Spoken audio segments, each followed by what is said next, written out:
Buenas noches. Muchísimas gracias a todos ustedes por estar aquí presentes en este conversatorio de la Cátedra Enrique Macaya de la Escuela de Estudios Generales, organizado por la sección de Sociología. Muchas gracias a todos ustedes, los de la mesa, por aceptar la invitación de participar en este conversatorio. En las fechas de conmemoraciones históricas reflexionamos sobre sus significados y nos planteamos preguntas sobre los contenidos de la celebración de la Declaración de la Independencia o el Día de las Culturas. Las reflexiones se centran sobre todo en nuestra pertenencia cultural que se complejiza en nuestros orígenes étnicos, en el sincretismo racial, espiritual, los movimientos migrantes de nuestra población y los espejos esquizofrénicos donde nos miramos. Historias de identidades comparadas a la luz de nuestra construcción de pueblo o pueblos libres. Costa Rica ha caminado en la ruta de la soberanía republicana de un Estado con visiones de élites acomplejadas de sus huellas mestizas. Este siglo XXI ha levantado los muros invisibles que nos han separado. Es nuestra historia plural, es la historia de los pueblos originarios y nos devuelve como nunca antes las nuevas y antiguas historias, la de las poblaciones originarias en el pasado y en el presente, de los misquitos, de los afrocostarricenses, de los chinos, de los mestizos, de los criollos, los panas, los blancos, lo que somos. Compartamos con nuestros invitados sus valiosos aportes investigativos y sus reflexiones. Va a dar inicio con la participación de Alejandra Bosa Villarreal, que obtuvo su doctorado en Historia en la Universidad de Pittsburgh, Estados Unidos, en el año 2013. Actualmente es docente de la Escuela de Historia de la Universidad de Costa Rica e investigadora de 2 centros de la misma universidad. Sus investigaciones versan sobre las relaciones entre estados nacionales, misioneros católicos y poblaciones indígenas en los casos de Costa Rica y Colombia. Ha publicado artículos en revistas académicas nacionales e internacionales. Su libro La frontera indígena de la Gran Talamanca, 1840-1930, recibió el premio Áncora de Historia, otorgado por el Grupo La Nación. Su tema, ¿Soberanía de quién? Costa Rica y el Reino Misquito, 1820-1860.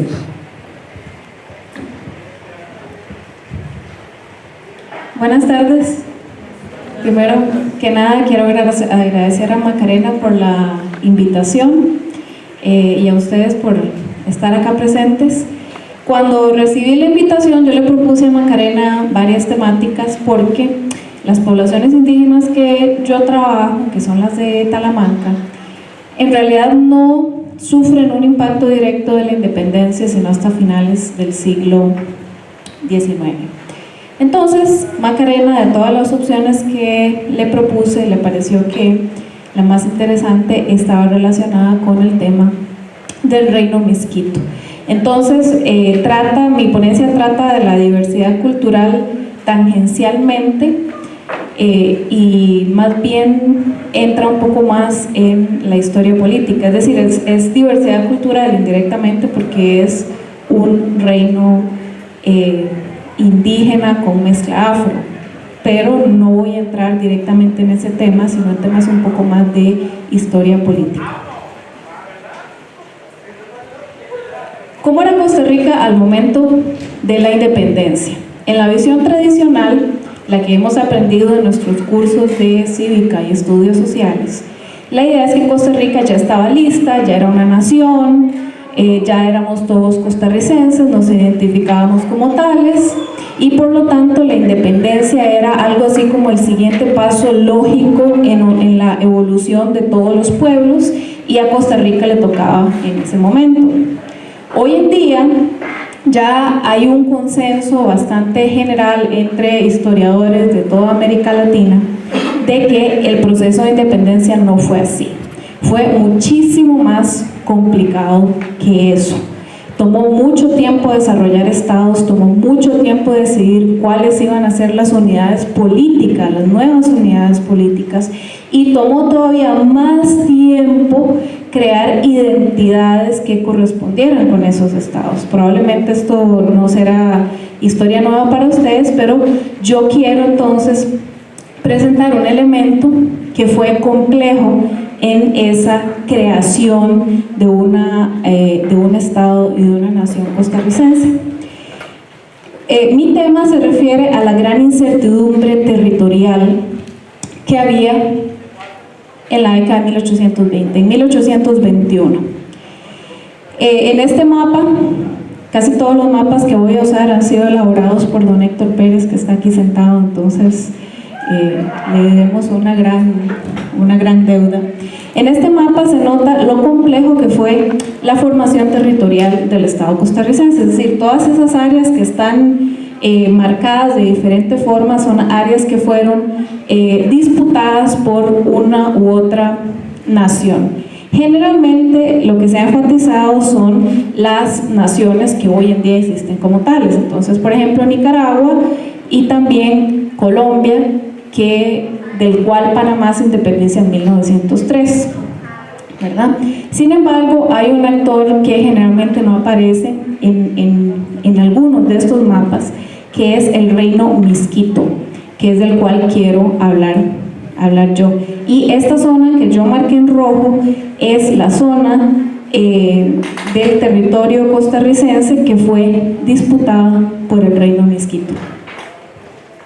Entonces mi argumento es que el reino Miskito fue una entidad indígena muy poderosa, incluso dejo por ahí la pregunta de si es lo que algunos historiadores han empezado a llamar imperios indígenas, y en la vertiente caribeña de Costa Rica logró tener mucho más control y mucho más impacto en la práctica de lo que por muchas décadas tuvo Costa Rica o Colombia, incluso hasta la década de 1860, y podría ser que hasta después de 1860.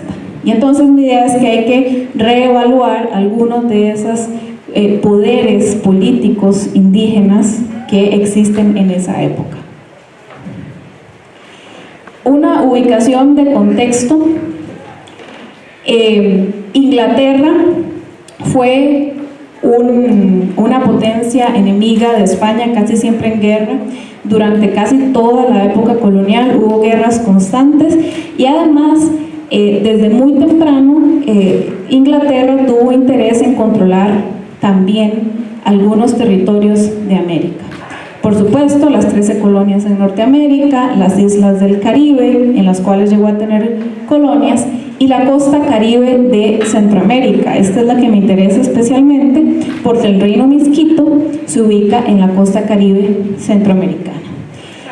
El problema que tenía España es que en Centroamérica efectivamente controlaba solo una tercera parte del territorio, a pesar de lo que decían los mapas. En la práctica controlaba una parte pequeña del territorio.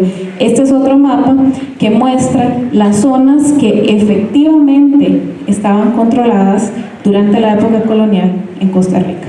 Entonces vean ustedes que hay una enorme porción del territorio en la cual no hay asentamientos ni presencia de autoridades hispánicas. Una de esas áreas es el Caribe, donde apenas hay presencia alrededor de la zona de Matina. Los misquitos van a convertirse en este conflicto entre España e Inglaterra. Los misquitos se convierten en aliados de Inglaterra. La visión tradicional ha sido que los misquitos eran meramente títeres de los ingleses los ponían a hacer lo que les diera la gana y ellos lo hacían. Más recientemente hay varios trabajos que han profundizado y propuesto que en realidad los misquitos tenían sus propios intereses y que eran aliados, no simples títeres, y que además tenían su propia organización política, que es el reino Miskito. Esta es la forma en la que en 1850 un estadounidense, Ephraim George Squire, presentaba a los misquitos. Y esta es un poco esa visión despectiva de los misquitos, ¿verdad? Vean cómo se presenta a un Suquia, que era un líder religioso, y en a uno de los líderes políticos, el general, ¿verdad? Así como una representación caricaturizada, muy burda, muy fea, de quiénes son estos indígenas. Bueno, esa es en alguna medida la visión que han tenido quienes proponen, ¿verdad?, que eran meros títeres que no saben ni lo que hacían, sino que solo seguían las órdenes de Inglaterra. ¿Qué era el reino misquito? En versión sumamente rápida. En 1638 es reconocido como reino misquito por Inglaterra. La población misquita era una población que se había mezclado entre ex esclavos de origen africano que se habían fugado y población indígena originaria de una sección pequeñita en la costa caribeña de Nicaragua. Hacia casi más de 2 siglos después, hacia 1860 y 1894, es cuando empieza la desaparición de ese reino misquito. Por supuesto, en 1638 no estaba consolidado, fue un proceso de consolidación y luego fue un proceso de desaparición, pero en términos generales veamos que fue una entidad política que tuvo una duración significativa. ¿En qué se basaba el poderío de los misquitos? Muy importante fue su alianza con Gran Bretaña, porque esa alianza les dio, entre otras cosas, acceso a armamento, a armas de fuego que fueron significativas en que pudieran establecer su control sobre diferentes poblaciones. Pero además los misquitos se convirtieron en grandes marineros, y esto fue otro elemento muy importante porque entonces podían alcanzar muchos territorios desde Yucatán hasta el Darién.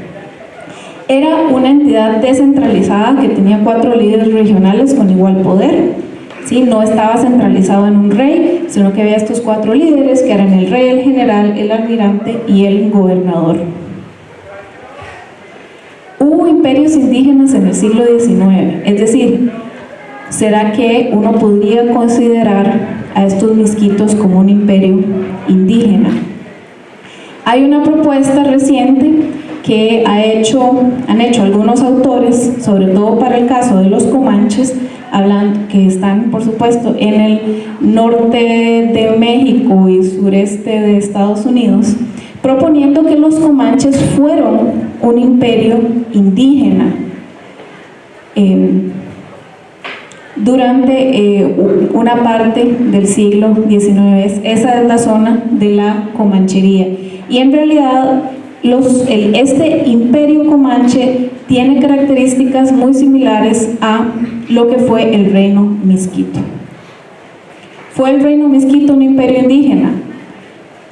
No lo voy a afirmar tajantemente, sino que es una idea que queda por ahí, es decir, que las poblaciones indígenas que no fueron controladas por los españoles no necesariamente se mantuvieron en pequeños grupos, ¿verdad?, con poco poder, resistiendo con las uñas, sino que hubo algunas que lograron convertirse en entidades muy poderosas. Un imperio, ¿por qué uno podría suponer que esto podría ser un imperio? Primero, porque los misquitos lograron control directo e indirecto sobre varios grupos vecinos, y estos grupos eran indígenas, pero también eran grupos no indígenas, mestizos, afrodescendientes, algunas comunidades de origen hispánico, pero es un imperio que no podemos perder de vista, que mezcla la violencia, la diplomacia y el comercio, ¿verdad? No estamos hablando de un imperio alternativo benevolente, lejos estaban los misquitos de ser tal cosa. Pero eso sería, si esto fuera un imperio indígena, sería un tipo de imperio distinto de los imperios europeos de esa misma época. ¿En qué consistía ese poder? En primer lugar, el cobro de tributo.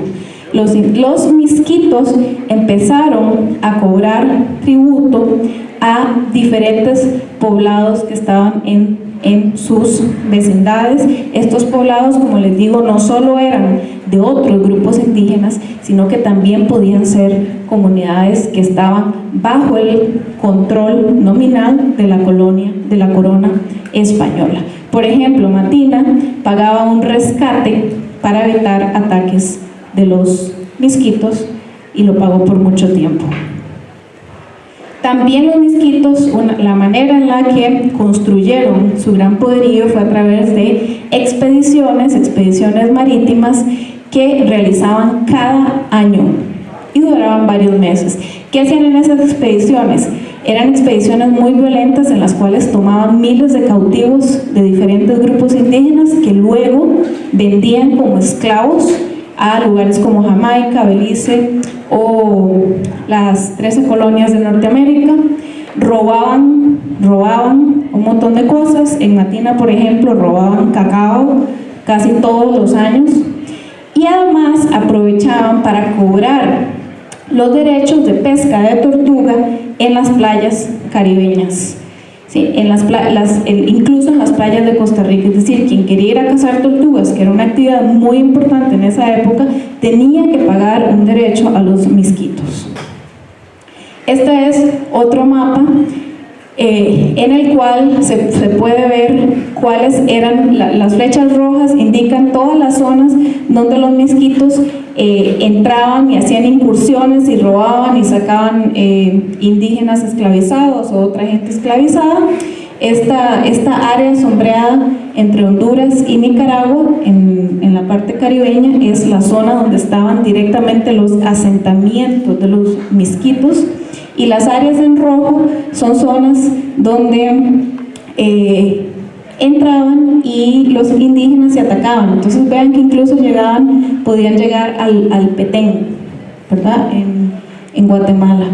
Y también en alguna ocasión intentaron llegar hasta el Darién, que está en la frontera entre Panamá y Colombia.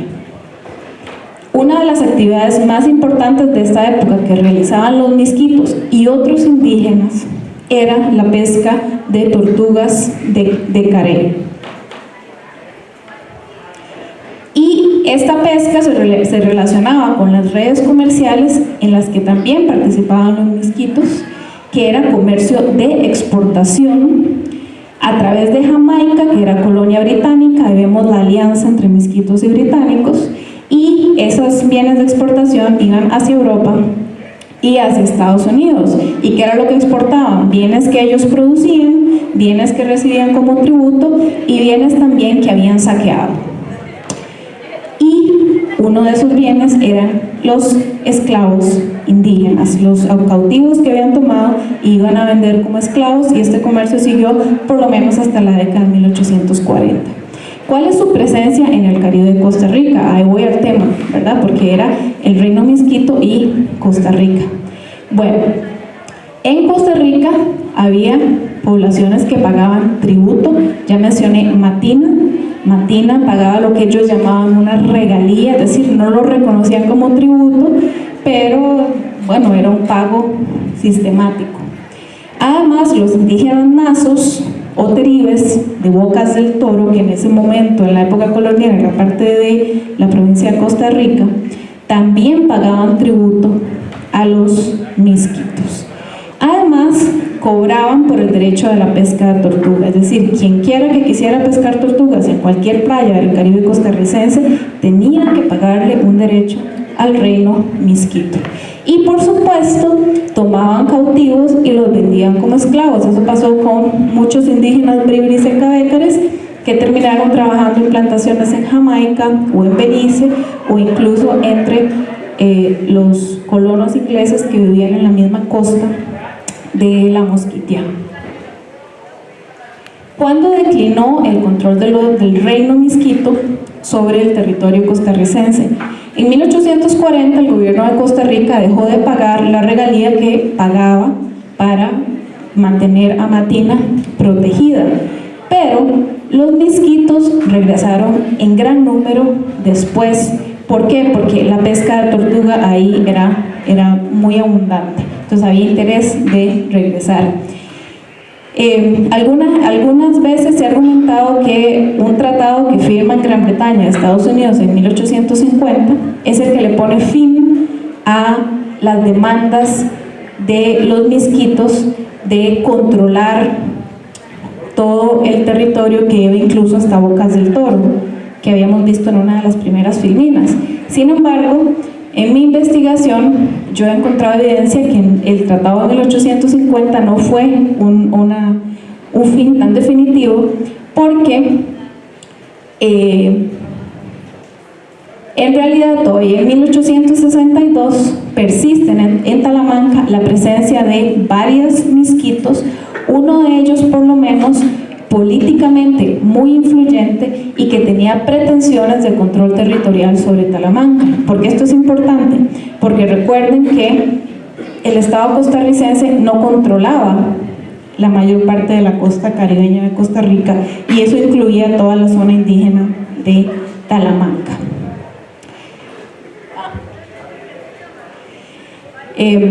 Y el Estado costarricense empezó gradualmente a ganar control sobre Talamanca a finales de la década de 1860, ¿verdad? Entonces todavía en la década de 1860 el que hubiera pretensiones territoriales y hubiera presencia misquita era una amenaza para la soberanía costarricense sobre esa zona, que no la tenía. ¿Cómo acaba el reino misquito? Me parece que en ese tema falta investigación, pero sí está claro que hasta por lo menos la década de 1860 el sistema de pago de tributos seguía existiendo, es decir, había varias poblaciones que seguían pagando tributos, sobre todo en el Caribe de Nicaragua.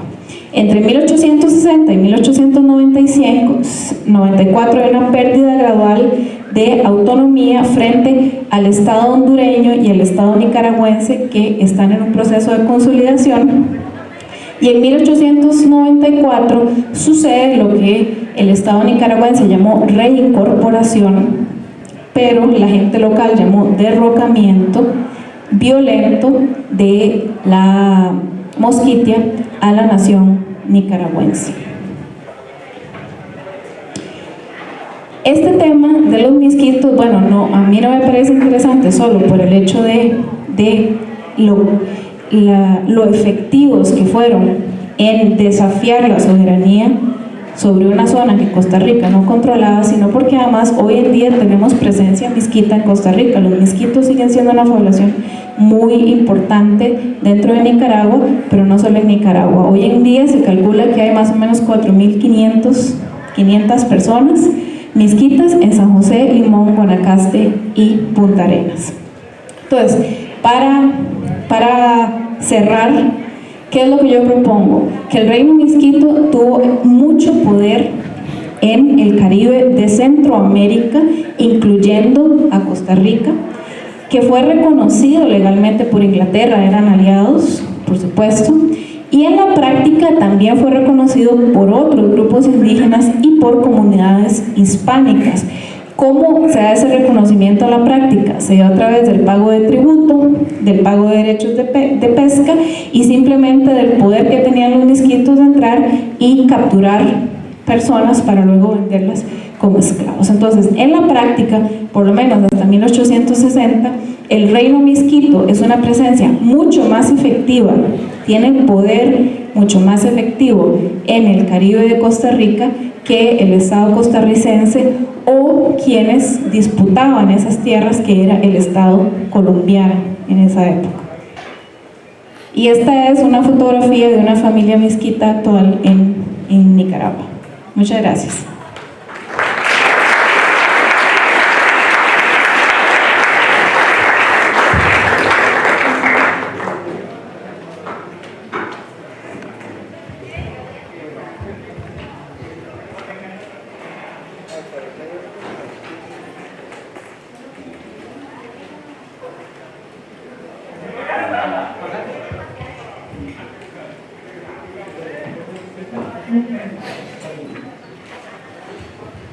A continuación, el licenciado Miguel Rojas Jiménez, profesor catedrático de la sección de arte de la Escuela de Estudios Generales, teatrólogo, historiador y escritor. Buenas tardes.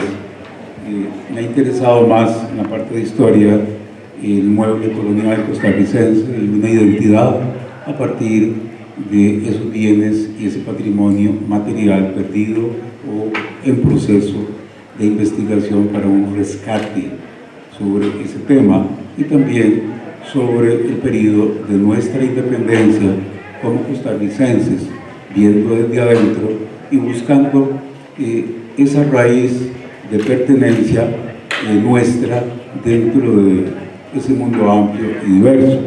Por eso, en las notas que traía para esta noche, al ver el tercer paño oficial escrito por los historiadores del Museo Nacional de Costa Rica y que está ahí a la entrada, es una falacia y una mentira completa. Y entonces voy a tener que rehacer un poquito la primera parte de esta exposición. Cuando tenemos datos precisos sobre algunos acontecimientos, cuando tenemos documentos, cuando tenemos fechas y cuando tenemos actores precisos con pensamiento y acción política precisa, es muy mal ejemplo, muy mala práctica cambiar esas verdades históricas, reconstruyéndolas o trasladándolas a una especie de simbolismo que se puede llevar a cualquier parte y perdiendo esa verdad histórica y trasladándola hacia un hierro que se incorpora como una vivencia de la nación, de una comunidad amplia y diversa, y también que se hereda esa mentira. Y entonces, en el decir popular nuestro, no somos ni chicha ni limonada, porque siempre estamos pensando en que somos parte de algo que no somos, porque todavía no nos descubrimos como nosotros mismos. El proceso de independencia cambia un contexto particular para Costa Rica con la Constitución de Cádiz española de la monarquía en 1812. Con ella se le restringen, se desacraliza el rey y la monarquía, no es divino, es un ser humano común y corriente, y se le obliga a gobernar por una carta magna, por una constitución. Eso está en vigencia un periodo corto, cuando es restituido el rey de España, y vuelve a entrar en vigencia a mediados, en agosto de 1820. ¿Qué es lo importante aquí? Que Costa Rica no pertenecía a ningún reino de Guatemala, ni a ninguna capitanía general de Guatemala, porque ya eso no existía, y tampoco había ningún capitán general de Guatemala, y no tenía poder político ni administrativo sobre Costa Rica. La Constitución española de Cádiz de 1812 desapareció para siempre los virreinatos. En otras palabras, también desapareció las capitanías generales. Y en el caso de Costa Rica, para centrarnos, pasó a formar parte de una figura nueva, que eran las diputaciones provinciales. Guatemala pasó a formar parte de una diputación provincial, Costa Rica pasó a formar parte de otra, y no tenían jurisdicción una sobre otra. Lo importante de la Constitución española era que le daba un poder enorme decisorio a los ayuntamientos, y las decisiones que ahí se tomaran inclusive tenían más peso que las órdenes que venían de una decisión de una diputación provincial. Entonces es falso que Guatemala le diera una independencia a Costa Rica, porque no había una Centroamérica, ni simbólica, ni países, y eran provincias directas de España, con el cambio de esta Constitución. Y eso viene a cambiar todo ese panorama de esa parte histórica que nos enseñaron en la escuela, en el colegio. Y la realidad es que tampoco le debemos en Costa Rica a Guatemala. ¿Por qué? porque las luces se encendieron con la Ilustración Europea, con la independencia de los Estados Unidos, luego la Revolución Francesa, y en febrero de 1821, con el pacto en México que establece su independencia. Eso inspira en ese pacto que durante ese año va a ser transferido y usado para afirmarlo y separarse México, específicamente de España. Inspiró a 3 ayuntamientos de la Diputación Provincial de Guatemala, que es la de Chiapas, y ellos toman la decisión de independizarse de Guatemala, independizarse de España y en el mismo acto incorporarse incondicionalmente al Imperio Mexicano de Iturbide. Se lo comunican a la ciudad de Guatemala para que ellos tomen su decisión y los invitan a que decidan, a que debatan. Eso es lo que inspira y obliga a Guatemala de manera directa. En el caso de Costa Rica, lo que hace Guatemala, clarísimo en su acta, es que el 15 de septiembre firman un acta que tiene una expectativa de independencia para Guatemala y proponen, tomándose una autoridad que no les correspondía y que no tenían, invitar a las demás provincias al sur para que un año después se reúnan a discutir la independencia. Ese documento, junto con otro que viene de la Diputación Provincial de Nicaragua, llega a Costa Rica el 13 de octubre y acelera el proceso anterior que ya marcaba e impulsaba, y por decirlo así, en todo el continente americano, inspirado en la independencia de los Estados Unidos, de manera directa, la posibilidad de establecer 2 cosas, y en eso los costarricenses de entonces lo tenían bien claro: independizarse de España y darse gobierno propio. Ese era el punto, y después veían para adelante cómo echaban. A partir del 13, discusiones entre ayuntamientos, entre representaciones y entre las élites de poder en Costa Rica nos llevan al 29 de octubre de 1821. Y ese es el momento en que Costa Rica, unánimemente, con todos sus representantes, decretan, que es diferente, decretan y firman el acta de independencia absoluta del gobierno español. No existe otra en la historia de Costa Rica. Y hay un sesgo en el punto número 2 de esa acta, que dice que se anexará al Imperio Mexicano y se obedecerán sus leyes. El asunto es que Costa Rica condicionó esa tal anexión bajo un pliego de peticiones que México nunca contestó, porque no tenía tampoco leyes por constitución política.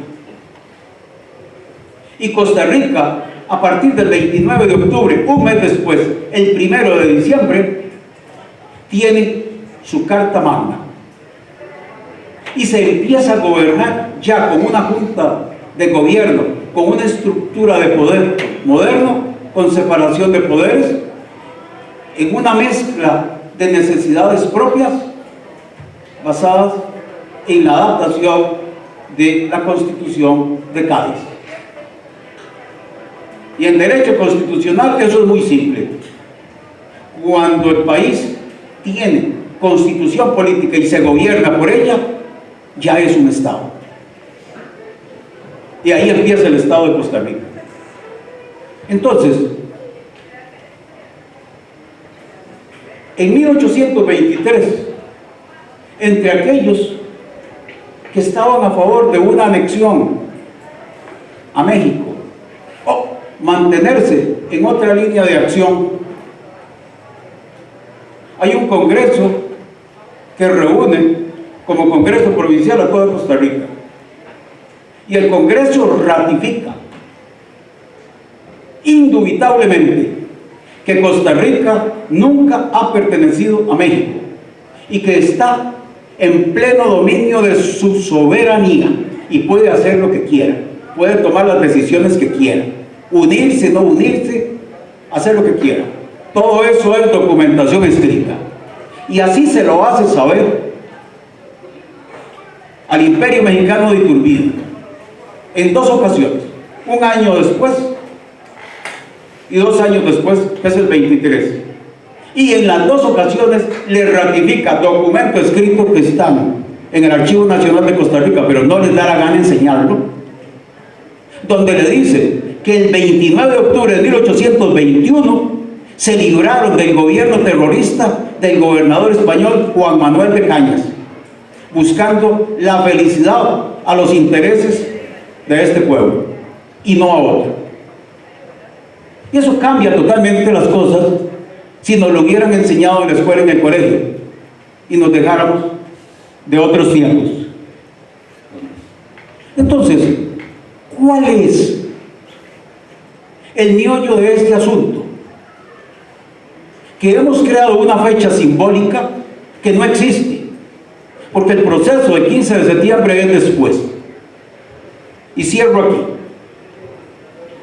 Se celebra en Costa Rica el 15 de septiembre como fecha de independencia por la ley número 140 de 1848, sellada por don José María Castro Madrid, donde dice que se celebra esa fecha. Y esa es la única razón por la que se celebra el 15 de septiembre, por esa ley.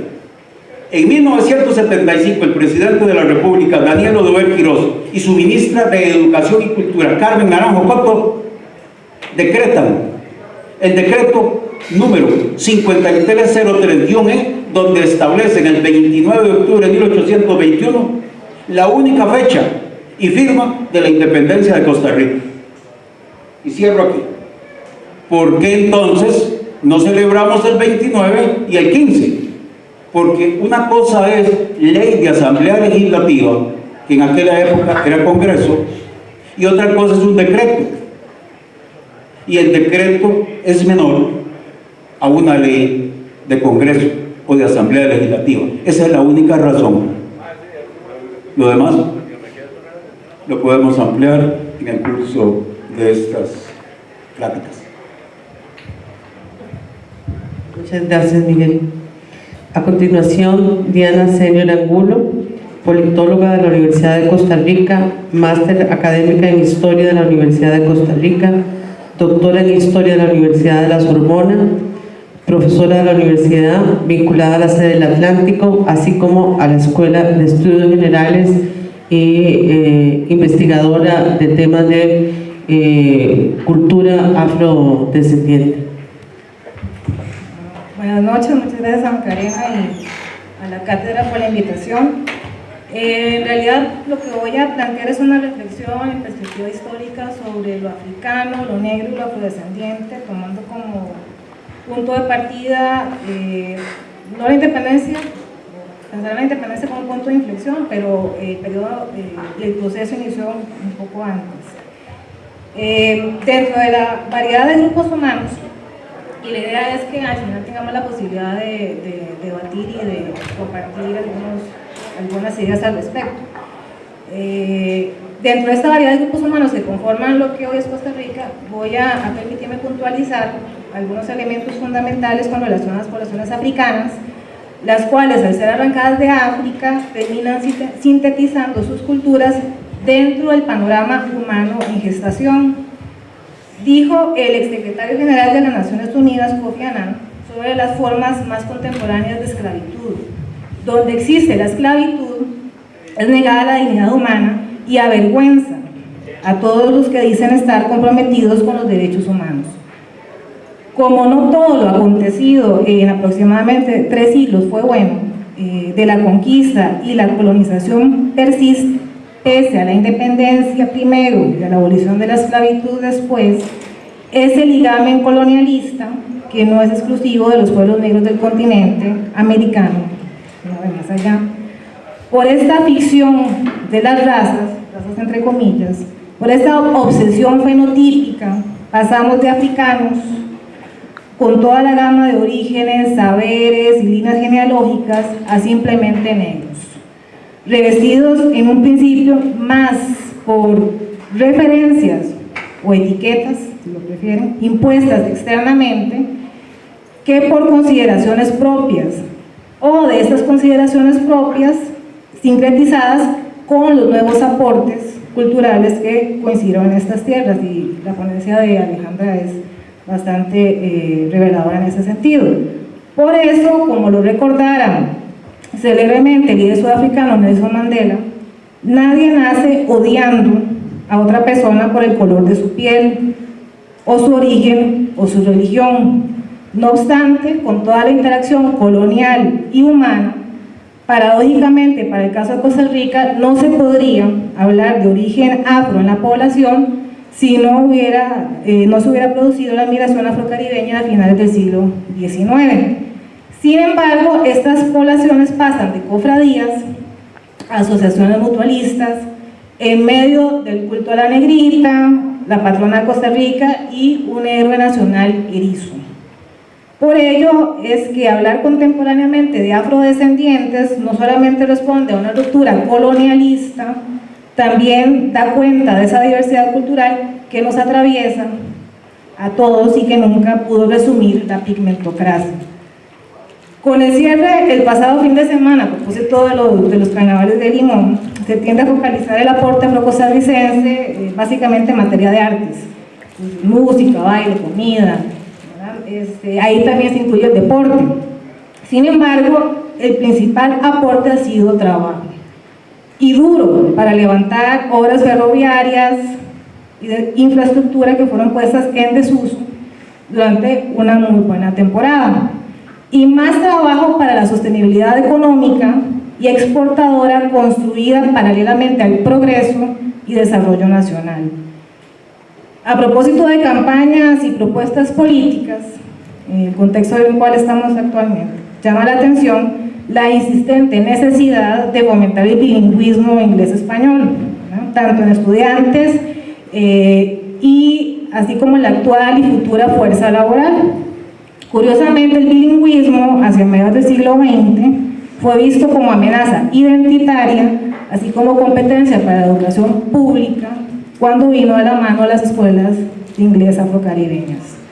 Por ello, a la pregunta alarmista de José Guerrero en 1930 sobre cómo se quiere que sea Costa Rica, blanca o negra, espero que le hayamos podido dar una respuesta parcial el año pasado, mediante el cambio del artículo 1 de la Constitución Política, donde expresamente se establece, entre otras cosas, que Costa Rica es un país pluriétnico y multicultural.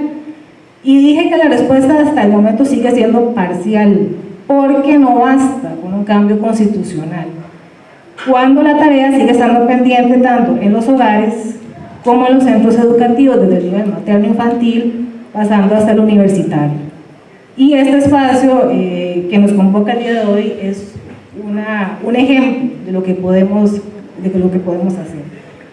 En noviembre de 1953, Alex Culling emitió un sentido discurso al asumir como suplente la diputación por la provincia de Limón.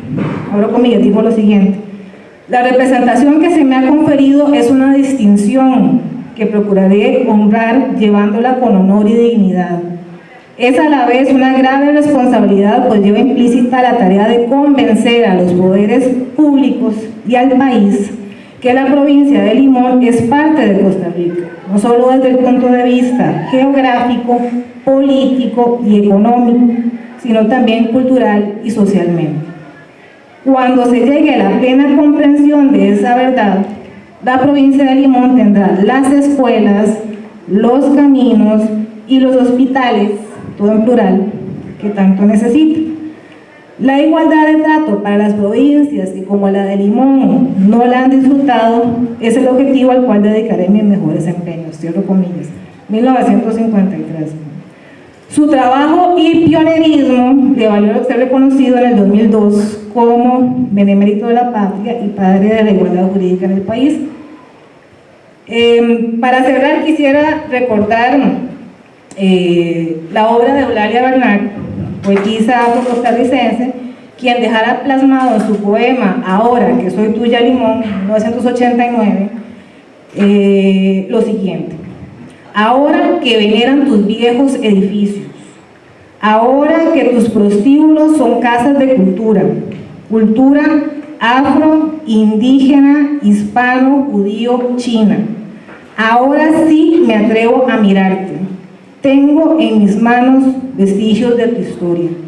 Y para finalizar, una frase del Premio Nobel de la Paz, Nelson Mandela: la educación, y eso es lo que nos convoca aquí, la educación es el arma más poderosa para cambiar el mundo. Muchas gracias.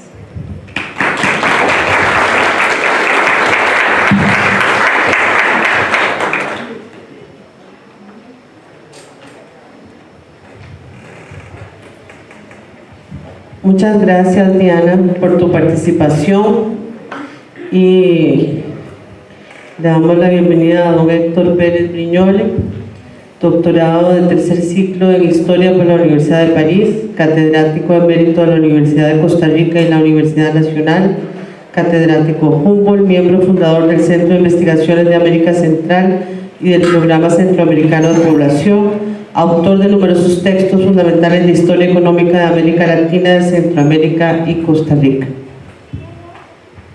Bueno, muchas gracias. Buenas noches. ¿Qué podemos...? Yo voy a tratar de alguna manera resumir y tal vez plantear 3 o 4 cosas y después tal vez abrir un espacio para preguntas. Es muy claro que Costa Rica a lo largo de la historia y hoy por hoy en forma de autorreconocimiento es un país, es una nación multicultural, pluriétnica. Diana lo ha expresado muy bien, con componentes indígenas, afro-caribeños, afro-costarricenses, si ustedes quieren. Componente indígena, cuando uno dice componente, el componente indígena en sí es un componente variado. Indígena es simplemente una manera de sintetizar, pero es un componente étnicamente variado. Y por supuesto con herencia hispánica, herencia española de la colonización, herencia criolla que se fue formando a lo largo de varios siglos dentro del territorio nacional, en fin. Y lo importante, y muchos otros, aporte chino, aporte judío, decía Eulalia, y otros aportes. Ahora uno tiene que reconocer el aporte nicaragüense, que es en realidad, si uno compara las culturas en Nicaragua y en Costa Rica, hay muchísimos elementos en común, también hay otros que son distintos, pero digamos nosotros tenemos aquí 10% más o menos de población nicaragüense desde hace muchas décadas, y esto se integra a la cultura nacional. La cultura nacional, la identidad nacional siempre es algo en movimiento. Es algo que está cambiando permanentemente. No hay esencias aquí de cosas que no cambian, o digamos cosas que existen ahí y que están definidas de una vez para todos. No, o sea, la sociedad por definición es cambiante permanentemente, y más en nuestro tiempo, en nuestra época, donde todo se modifica y todo cambia con muchísima velocidad. Entonces, este es un primer elemento que hay que tener presente, la diversidad étnica y cultural del país. Y uno podría decir, en realidad, casi todos los países, casi todas las naciones son diversos desde el punto de vista étnico y cultural. Lo importante acá es que desde hace algún tiempo ha habido un reconocimiento institucional, estatal, de esta diversidad. Y quizás el momento, bueno, por decir algo, un momento culminante fue cuando en la década del 90 se cambió aquella celebración del 12 de octubre, digamos, del Día de la Raza y el Día del Descubrimiento, a el Día de las Culturas, de la diversidad cultural.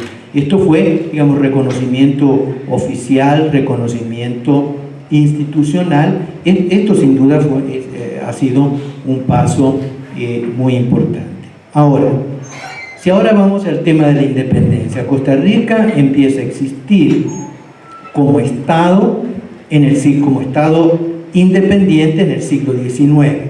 Y es también un proceso complicado de construcción de ese carácter de como Estado independiente.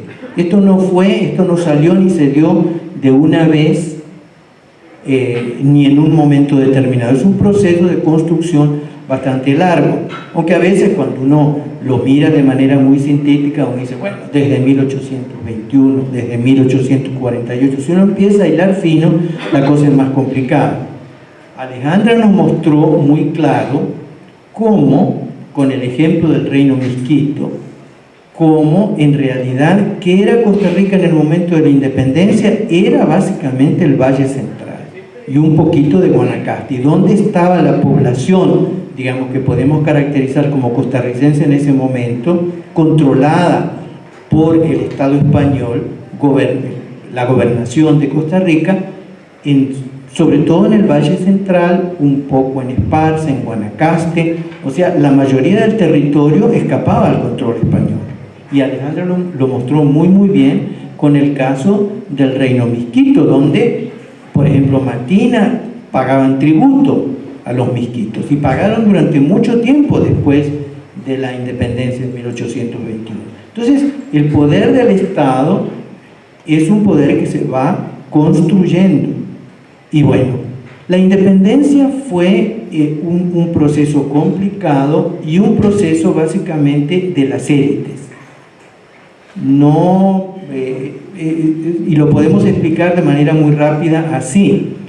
Cuando en toda América Latina, la independencia, ¿cómo se produce? Se produce a partir de 1808, 1810, cuando, por sucesos que ocurren en Europa, en España, Napoleón invade España, cae la monarquía española, o sea, el Estado español se derrumba. Este es un proceso trascendental, porque realmente esto no era nunca había ocurrido antes, ¿no? El Estado español, la monarquía española quiebra, se derrumba. Y bueno, hay un proceso de lucha, uno puede decir, en España, por la independencia de los franceses. Napoleón pone a su hermano como rey de España, ¿verdad? Y esto los españoles no lo aceptaron. Hubo una facción, digamos, dentro de España que aceptó a José Bonaparte como rey de España. Los catalanes, entre otros grupos, ¿verdad? Que esa es una cosa, si uno quiere entender ahora algo, hay que recordar eso, ¿verdad? Los catalanes jugaron la carta de Pepe Botella, como lo llamaban de José Bonaparte, Pepe Botella, como lo llamaban los insurrectos. Bueno, en América esto fue un gran desorden. Y en la mayor parte del continente, en Sudamérica, en México, empezó una guerra civil generalizada, que se conoce como Guerra de la Independencia. Bolívar, San Martín, la rebelión de Hidalgo en México a partir de 1810, después de Morelos, o sea, y hubo un tremendo enfrentamiento. Las élites divididas frente a qué hacer ante esta situación. Unos querían cómo organizarse políticamente, las élites divididas y luego buscando apoyos populares, unos a favor de la independencia, otros a favor del rey. Las guerras de la independencia, las guerras, digamos, donde brillaron figuras como San Martín en Argentina, Chile y Perú, Bolívar en Venezuela, Colombia, Ecuador y Perú, fueron los líderes más connotados, pero las guerras de la independencia, que normalmente se consideran en la historiografía como el momento máximo de expresión de una nacionalidad que se está formando, sin embargo, en el caso peruano es muy claro, o sea, los indígenas, que eran la mayoría de la población de Perú, eran realistas, no querían la independencia. Y esto dio lugar a guerras muy sangrientas. Bueno, ahí vino la participación popular, vino un proceso de independencia muy doloroso, muy violento.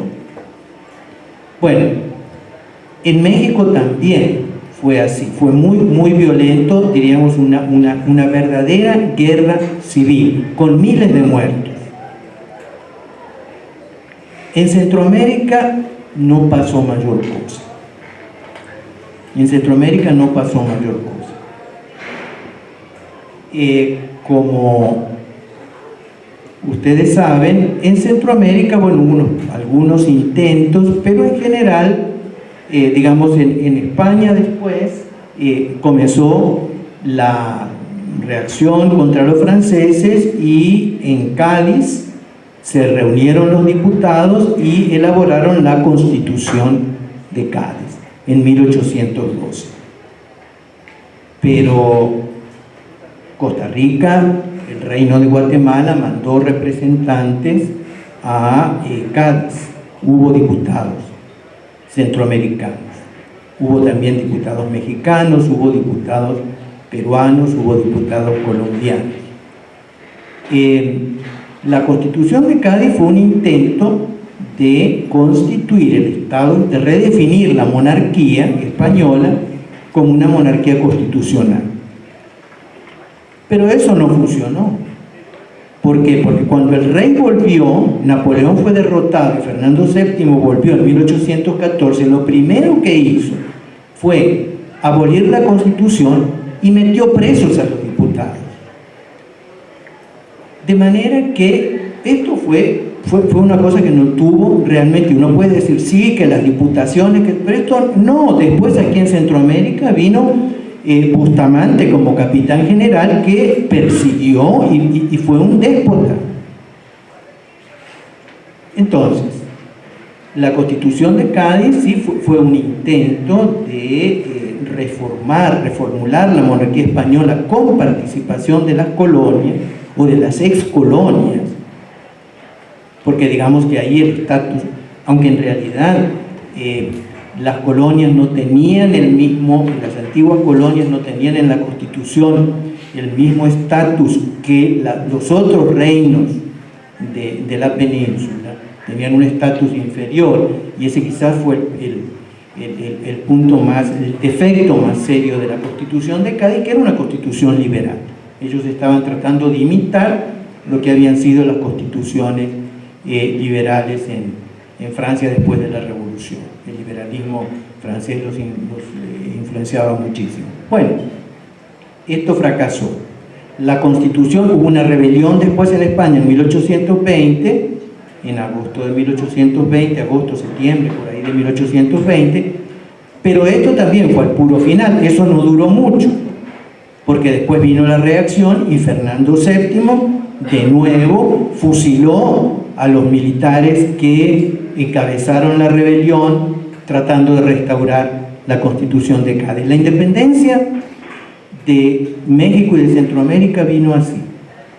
En nuestro caso vino de México, el llamado Plan de Iguala. Ante semejante complicación, en 1821, pues los criollos mexicanos resolvieron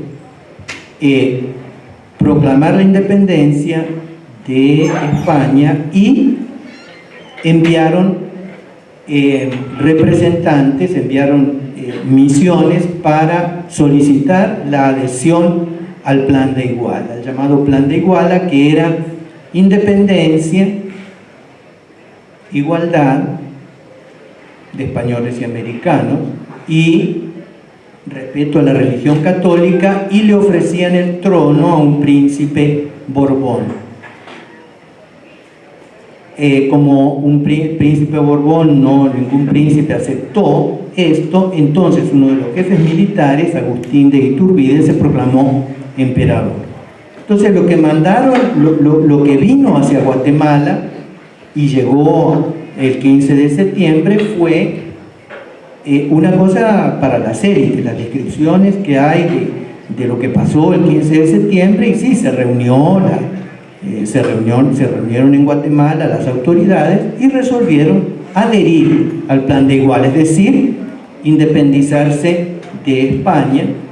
Y luego, bueno, venía la decisión, ¿cómo nos independizamos? Ahí no hubo unanimidad, porque cada una de las capitales de las provincias, cuando venía llegando aquella cosa, bueno, que llegó a Costa Rica recién, de tiempo después, llegó en octubre, ¿verdad? Porque duraban las comunicaciones, bueno, y ahí había que decidir qué se hacía. Unos querían independizarse de España en forma absoluta, otros decían sí, y adherimos al Imperio Mexicano, otros decían sí, nos independizamos, pero nada que ver con Guatemala. O sea, había muchísima indecisión. Y en el caso de Costa Rica las cosas no eran nada claras. Hubo un grupo de imperialistas, digamos, que sobre todo centrado en Cartago, que querían la adhesión al Imperio Mexicano. Hubo otro grupo que era republicano, pero hubo un grupo también que quería unirse a Colombia. O sea, ante esta situación, y como no hubo guerra en este momento inicial en Centroamérica, la participación popular, diríamos que fue mínima. Esto fue un asunto, las élites son las que decidieron qué hacer. Y bueno, decidieron de manera, la decisión fue complicada.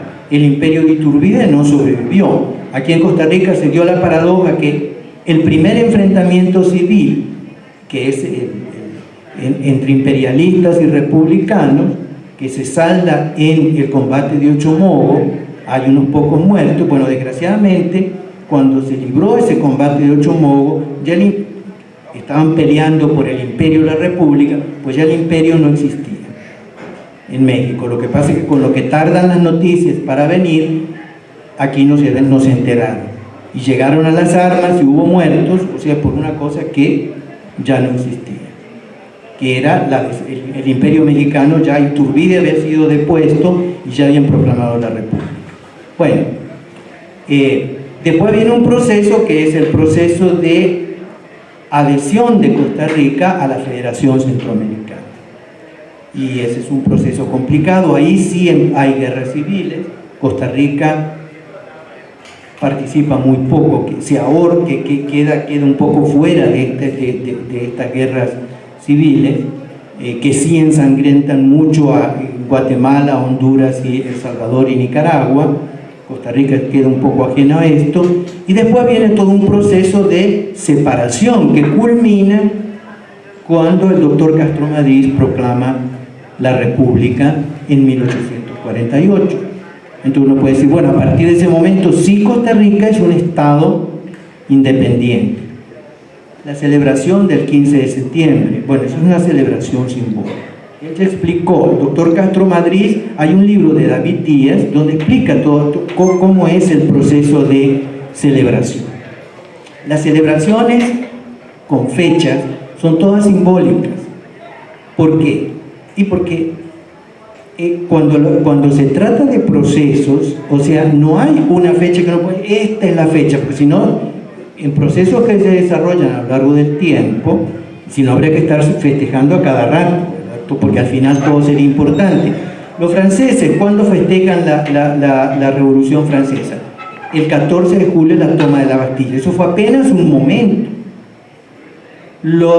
Y son celebraciones que siempre se establecieron con mucho después. El 4 de julio de los gringos.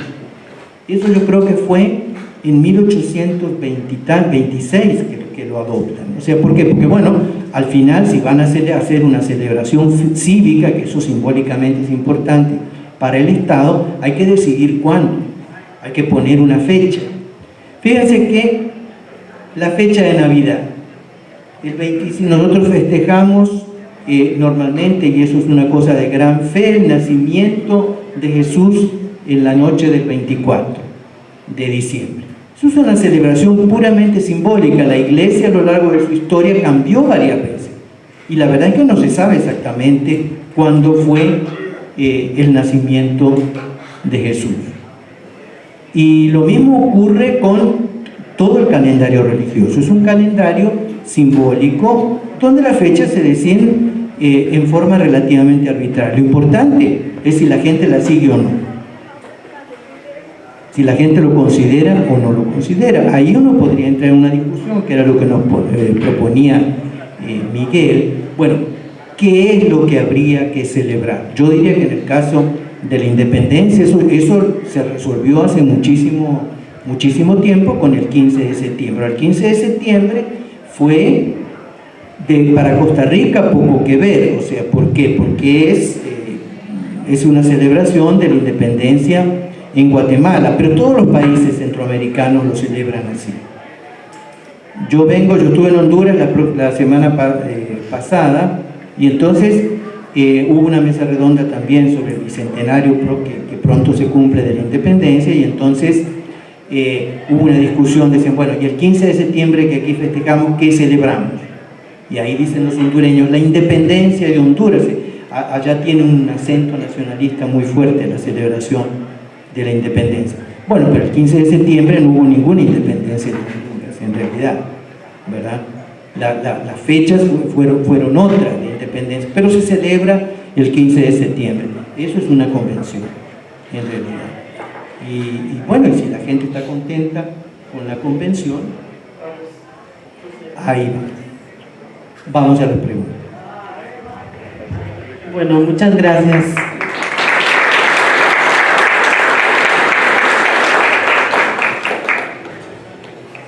Quisiera preguntar al público si alguien tiene alguna pregunta, algún comentario. Sí, por favor.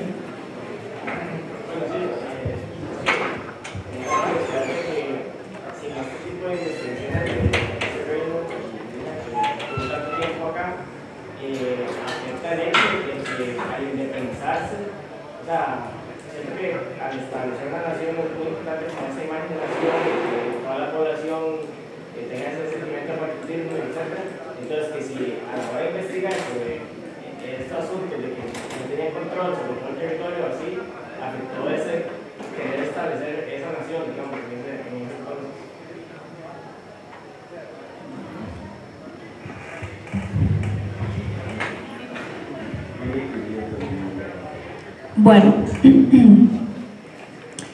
lo que hay que entender es que en 1821 todavía no hay un sentimiento de patriotismo costarricense, porque todavía no existe una idea de un Estado costarricense, de una nación costarricense. ¿Sí? La identificación política que hay hasta ese momento es con una idea más amplia de la monarquía española, en la cual hay españoles peninsulares, españoles americanos, y además hay una división jerárquica muy fuerte dentro de la población. No era lo mismo ser criollo que ser mulato o que ser indígena, ¿verdad? El reino misquito, entonces por lo tanto no había un territorio predeterminado de qué iba a hacer Costa Rica. ¿Sí? Ese territorio se define en conflicto con los otros poderes que también estén interesados en ese territorio. Entonces, por ejemplo, toda la zona de Bocas del Toro, que Costa Rica la reclamó en algún momento, al final le quedó a Panamá, porque Panamá pudo esa zona y Costa Rica no, ¿verdad? Todo ese otro territorio que reclamaba, y además esos reclamos se traslapaban porque el Reino Mosquito demandaba un territorio que también estaba en conflicto con Nicaragua y con Colombia, ¿verdad? Entonces, la definición final de cuál va a ser el territorio costarricense fue producto de conflicto, a veces armado, a veces negociado, con los otros estados que también quieren ese territorio, ¿sí? Y el arraigo, digamos, que hoy en día tenemos a que este es el territorio costarricense y es intocable, eso es una creación posterior, ¿verdad? Es un proceso de surgimiento de una identidad. Hoy en día está claro que las identidades nacionales son creaciones modernas, ¿sí? No existían, o sea, surgen como parte de la creación de un tipo de Estado que es el Estado en el que vivimos hoy en día, que no existía antes de que no existía en América antes de, qué sé yo, de los 1820, 1830, 40, ¿verdad? Entonces, esa creencia de que primero había que ser patriota costarricense para que se declarara la independencia, más bien fue al revés, ¿verdad? Primero surge una nueva unidad política y luego hay que empezar a crear identidad.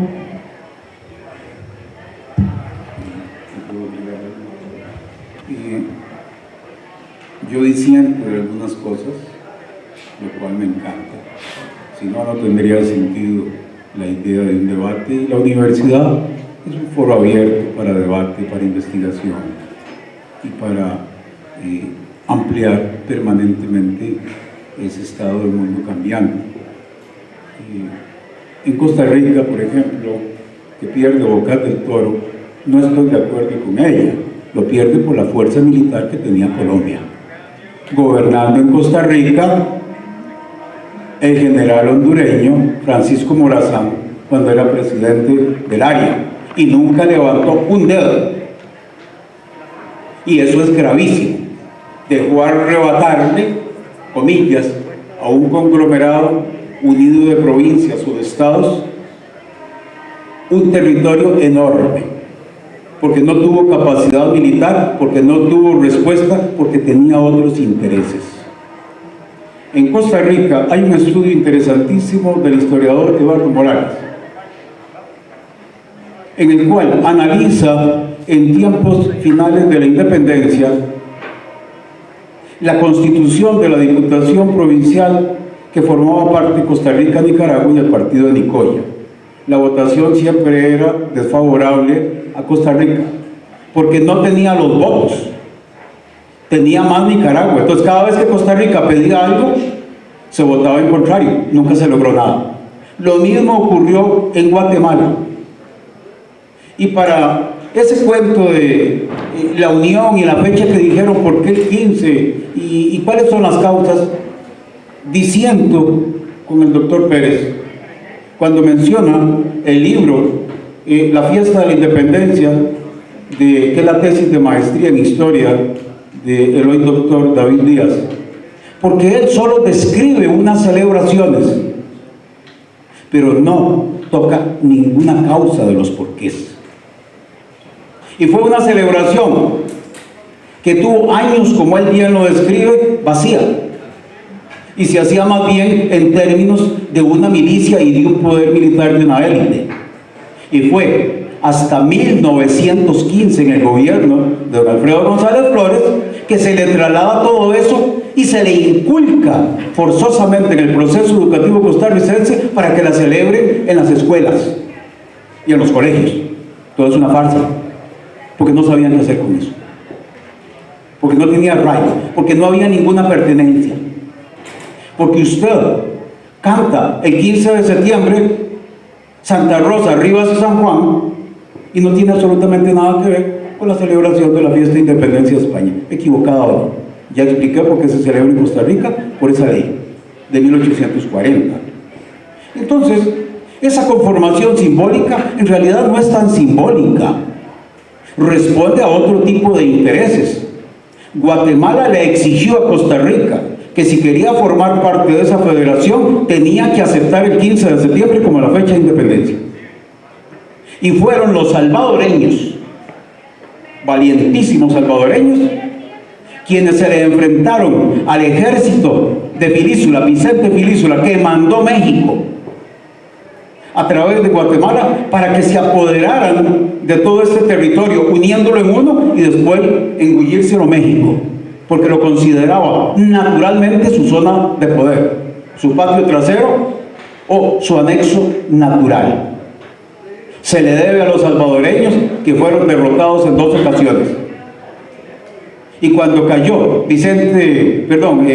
Iturbide, Filísula estaba en el medio, no sabía si quedarse en Guatemala o no en El Salvador, porque no tenían ya recursos, y no sabían si regresar a México porque no podían comer, no sabían aquí.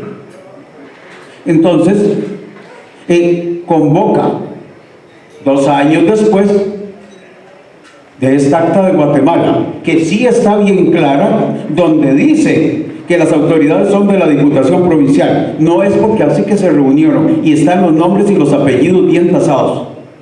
Esto lo estudió muy bien el historiador don Rafael Obregón Loría. También lo he estudiado yo cuando se revisa el acta. Y el artículo 17 dice bien claro en que Guatemala declaró su feliz independencia. Punto.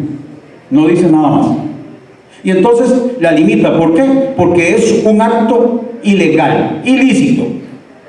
Porque cita a otros de ayuntamientos que nunca fueron convocados en la misma Guatemala, y a eso le acredita jurídicamente una validez inválida. Entonces Costa Rica, no solo en la Diputación Provincial con Nicaragua, llevaba siempre las de perder 4-3 y nunca logró nada, sino que en tiempo de la colonia también llevaba las de perder en Guatemala, porque cada solicitud le dijeron no, no, no. Entonces eso fue parte del problema, de que no hubo ninguna luz de civilización que trajeran ideas, que trajeran algún tipo de desarrollo, inclusive para la agricultura. Y todo eso está muy bien documentado. ¿Cuál es el problema de fondo? Y termino. Que a nosotros, y en esto los historiadores costarricenses, tienen una grandísima responsabilidad de mentira. Y entre ellos los que han asesorado a la educación costarricense, a los gobiernos, y que están metidos y chupando en el Ministerio de Educación Pública. Y siguen repitiendo las mentiras, y siguen enseñándolas. Igual que como estos historiadores oficiales del Museo Nacional, en el paño tercero que está ahí, ponen esa falacia, esa mentira, que no tiene absolutamente nada que ver con la realidad histórica, y que están los documentos. Entonces, si están los documentos, están los documentos. Es un principio básico para cualquier historiador. Analizarlos, entenderlos e interpretarlos, y hacer su propuesta. Hasta el día de hoy, ¿cómo nos han ocultado, por ejemplo, la esclavitud? ¿Cómo vendían a los negros en la Plaza Mayor de Cartago? Como caballos. Valían más los caballos.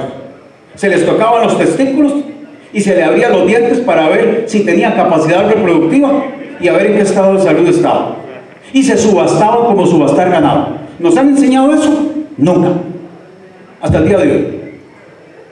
Gravísimo. Tan grave como que se desarrolló un poco más hacia el Pacífico, y fue hasta 1966, en el gobierno de José Joaquín Trejos Fernández, que se inició el proceso final de unir a Limón y al resto del Valle Central por la carretera, por una carretera. Gravísimo, hasta 1966. Entonces, todo ese proceso, comillas, simbólico, de las élites de poder, tiene raíces, tiene causas, que en Costa Rica primero era lo que venía de España, y después, con los viajecitos a Europa, después del año 38, con la venta del café, el modelo fue Europa, y a finales del siglo XIX el modelo de los Estados Unidos. Y esa fue la imagen, ese fue el sentido de identidad, de irse a hacer negocios a Londres o a Escocia, y de pasar por París a pecar un poquillo, y además de eso a consumir las modas del momento. Y eso se mantiene hoy. Son las mismas élites de poder que en la estructura colonial se heredaron y continuaron. Y mucho de ese proceso continúa hasta la actualidad. Responsables, historiadores, Ministerio de Educación Pública, políticos ignorantes y otros interesados, con asocios internacionales en que Costa Rica no conozca su propia verdad, su propia historia. Y hay historiadores que lo han escrito, lo han sacado muy bien. Juan Carlos Solórzano, por ejemplo. Y hay historiadores, uno y otro, que por qué sus escritos y su desarrollo, por qué se margina, por qué se elimina, y por qué no siguen enseñando. Historiadores mismos y escuelas mismos de historia, como la nuestra, que creen que todavía Costa Rica no puede darse un gobierno propio. Perdón, es que el compañero de atrás tuyo había pedido antes la palabra. Después. Perfecto. Sí. Bueno, más que todo para Alejandra, sobre todo por su exposición en que queda bastante claro lo que es la relación entre Costa Rica, el reino de los misquitos, y es muy importante rescatar también la presencia de ese pueblo aún en Costa Rica, su impacto, digamos, que tiene en la sociedad, porque 4.500 es un número bastante grande que supera al de otras poblaciones indígenas, con un territorio aún reconocido dentro del país, a pesar de toda la problemática que hay en esos territorios, y sería, digamos, importante rescatar aún más esa presencia, inclusive en la toponimia del Caribe. Tengo entendido que nombres como Piuta, Sixaol y creo que Cahuita proceden de la lengua de los misquitos, nada más. Tal vez oímos a la compañera de mi nombre es María Peña, yo soy periodista acá de la Oficina de Divulgación. Yo tengo dos consultas muy puntuales a la doctora Senior. Cuando hablamos de toda esta multiculturalidad y que somos multiétnicos y demás, y que está puesto en la Constitución, y lo contrarrestamos con un cierto carácter xenofóbico que se ha desarrollado muy visiblemente en nuestra sociedad actual. Cuando tenemos grupos indígenas que tienen que manifestarse ante la Asamblea Legislativa o ante la Sala Cuarta para pedir el derecho a tener su cédula cuando son costarricenses, me pregunto yo a ustedes, los académicos, los investigadores, ¿cómo se puede de alguna forma hacer ver a la población que no es solo una cuestión de que esté puesto en la Constitución, porque viene siendo un cuento más como el del 15 de septiembre también? ¿Cómo hacer desde la academia, desde ustedes, los que trabajan en esto, para poder de verdad hacerle comer a nuestra gente que eso de multiétnico y multicultural no es solo un cuento que está puesto en la Constitución, sino que hacemos en el día a día, en la práctica? Y mi segunda consulta es a don Miguel. Ya usted tocó parte en lo último que dijo. Mi pregunta es, bueno, ¿por qué si sabemos y existen las pruebas de que esa no es nuestra fecha?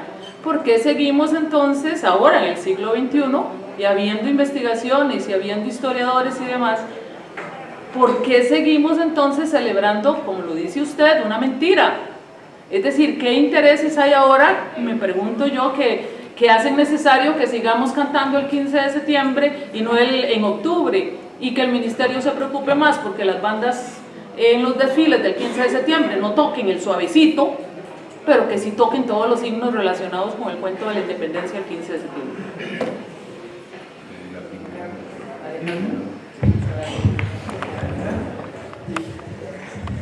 Muchas gracias. Bueno, efectivamente la presencia de los misquitos está muy clara en la toponimia, como usted dice. Ahora, la población misquita actual que está en Costa Rica es una población migrante, ¿verdad? Es decir, no necesariamente ha habido una presencia permanente desde finales del siglo XIX hasta la actualidad de esa población misquita. Sin embargo, se está convirtiendo en una población muy significativa. Efectivamente, son una categoría de la que no estamos tan familiarizados, que es que son migrantes indígenas, como pasa con los noves, ¿verdad?, que migran desde Panamá. Entonces es un tipo diferente de población. Yo me quería referir muy rápido a la pregunta de la otra compañera, diciendo que, digamos, desde la historia, como no sé si don Héctor luego se referirá, pero desde la historia, como muy bien explicado don Héctor, lo que vemos es el proceso de independencia. Entonces, ni el 15 de septiembre, ni el 28 de octubre, ni el 29 de octubre, desde esa visión histórica de un proceso que duró mucho tiempo, son la fecha. Porque, como decía don Héctor, hay un montón de fechas y todas, cualquier selección es más o menos arbitraria, ¿verdad? Cualquier fecha que seleccionemos es relativamente arbitraria, por lo menos así es como lo veo yo desde mi formación de historiadora. Es más interesante entender cómo fue ese proceso de transformación política que tener toda una discusión sobre cuál de las fechas, porque hubo muchas cosas que sucedieron en distintas fechas con importancia muy similar, ¿verdad? Creo que por ahí va un poco la referencia de don Héctor, bueno, así lo interpreto yo desde mi punto de vista. Gracias. Para ella primero. Bueno, es una pregunta con una respuesta bastante compleja y que, digamos, en términos de materialización en el corto plazo, llevaría un trabajo arduo, y yo lo veo en dos aspectos importantes. A nivel de, ya saben que se habló del Ministerio de Educación Pública, es que en realidad hace falta más trabajo, digamos, a conciencia de parte de, no solo en materia de educación primaria y secundaria, ¿verdad? Porque también hay un sesgo en cuanto a lo que se lee, a lo que se enseña, dentro de esta consideración de diversidad cultural. Hice la referencia a los carnavales porque pareciera que si no pasamos del 31 de agosto o en octubre, pues ya después de ahí se apaga la población afro en el país, y realmente no son los únicos espacios a través de las artes, o si lo quieren ver de otra manera, el entretenimiento, donde tenemos exposición. Hay muchísimos profesionales en todas las áreas y, por ejemplo, le devuelvo un poco la pelota, ¿verdad? En medios de comunicación, cuando se hacen paneles o se hacen sesiones para tocar temas específicos, aquí tenemos economistas, tenemos abogados, tenemos ingenieros, pero no los llaman. Entonces no solamente no es nada más el deporte y no solamente los entrenadores y los futbolistas. Es decir, se puede hablar fuera de una mesa deportiva, que parece que es como el espacio privilegiado en el cual sí tenemos derecho a participar. No, hay una posibilidad de estar en otros espacios, y me parece que los medios de comunicación se han cerrado en ese sentido a presentar la posibilidad de afrodescendientes en todas las áreas. Entonces también es una responsabilidad no solamente de lo académico, porque aquí hacemos un trabajo, digo, en todos los ámbitos, pero también hay barreras en cuanto a la difusión, y además en términos mediáticos hay cosas que se privilegian y hay estereotipos que todavía se siguen reproduciendo. Si no, tomen en cuenta el último banner del apoyo a la selección nacional y el afrodescendiente que sale ahí, lo dije hace 2 semanas en el Centro Cultural de España, la imagen que congelaron da miedo. Entonces, bueno, gracias por ponernos en medios de comunicación, en publicidad, pero no gracias de la representación que se hace de lo afrodescendiente en algunos espacios, ¿no? Y por eso me parece que hay que hacer un trabajo conjunto y quitarnos esta idea de que lo cultural se queda nada más es el espacio como donde podemos tener una exposición. Hay gente pensante, hay intelectuales, y hay espacios que, insisto, por alguna razón particular se sigue negando la presencia de la población afro. Entonces hay que abrir hay que ir quitando, digamos, esas brechas que hay y seguir trabajando en materia de educación, que fue, digamos, el eje sobre el cual puntualicé mi exposición, porque me parece que ahí no solamente de ligar en la educación formal, sino en los hogares, ¿verdad? Muchas veces la gente que llega a arengar a los estadios de manera racista y homofóbica y hasta xenofóbica, como usted lo acaba de mencionar, básicamente es un asunto que se empieza a gestar en los hogares, en las escuelas, en los colegios. Entonces hay que hacer un trabajo arduo ahí también.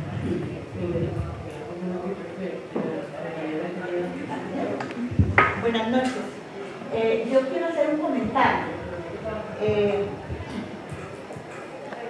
respecto a Alejandra, con respecto a los mosquitos.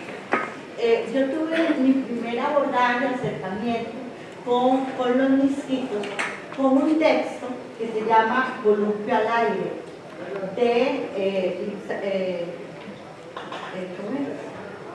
Lisandro Chávez Alfaro, nicaragüense.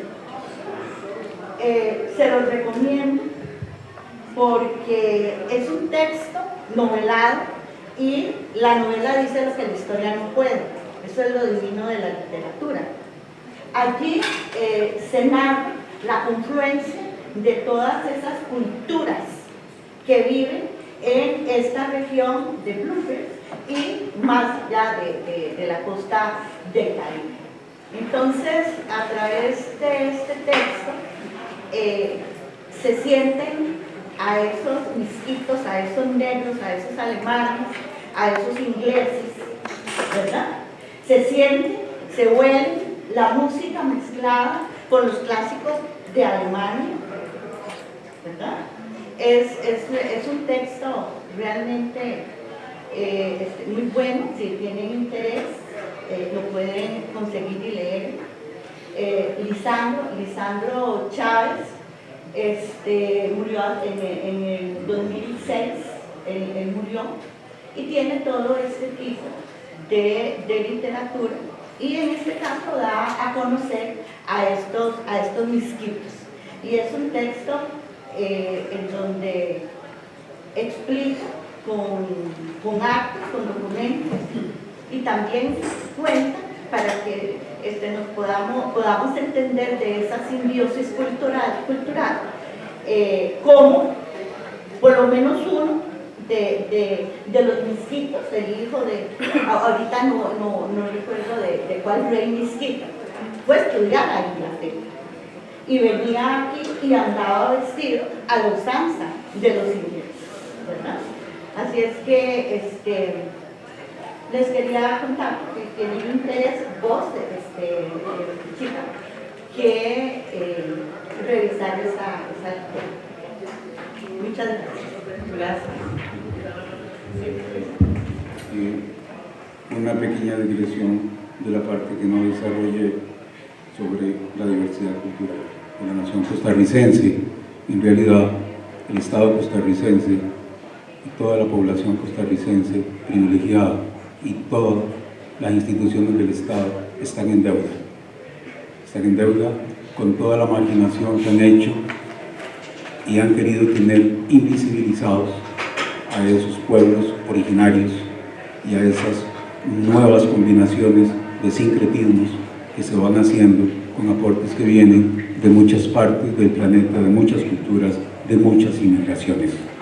No solo en el año 2015, y aquí tengo todos los detalles, que se aplica la ley, esta última, el artículo primero de nuestra Constitución Política.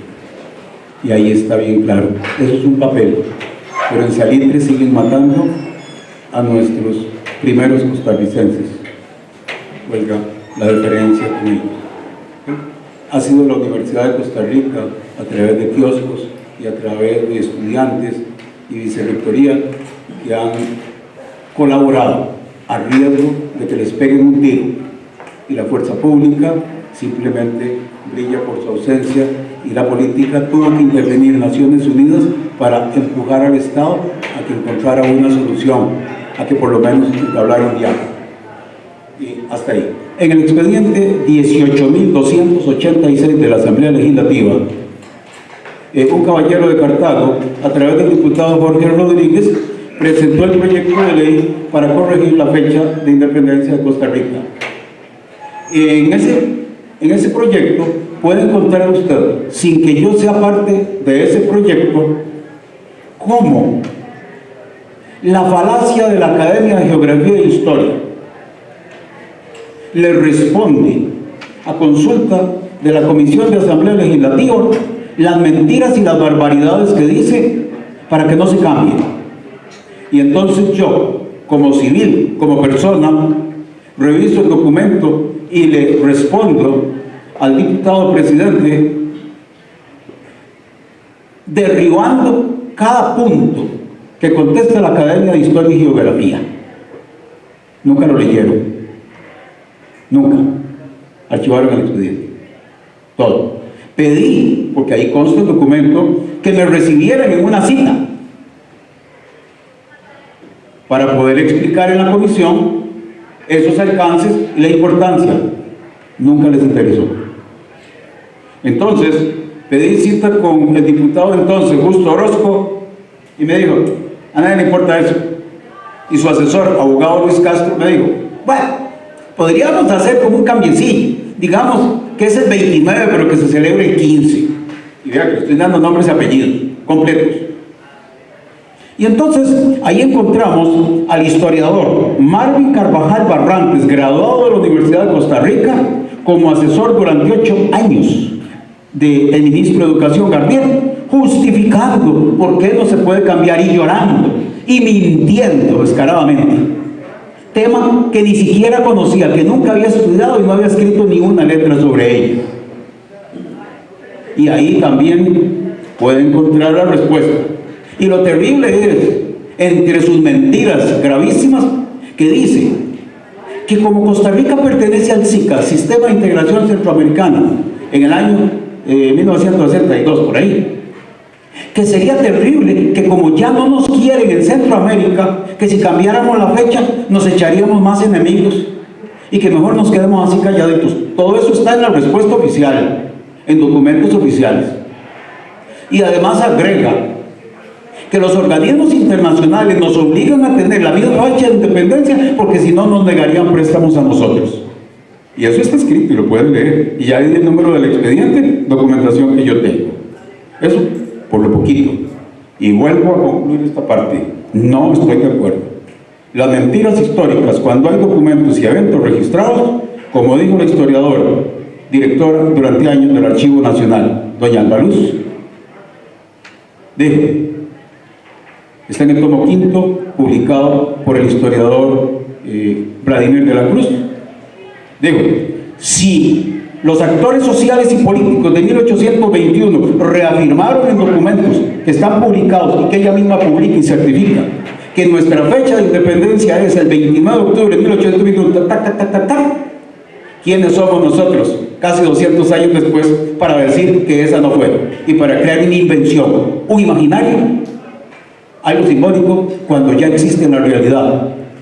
Está fechada, tabulada, con nombres y apellidos.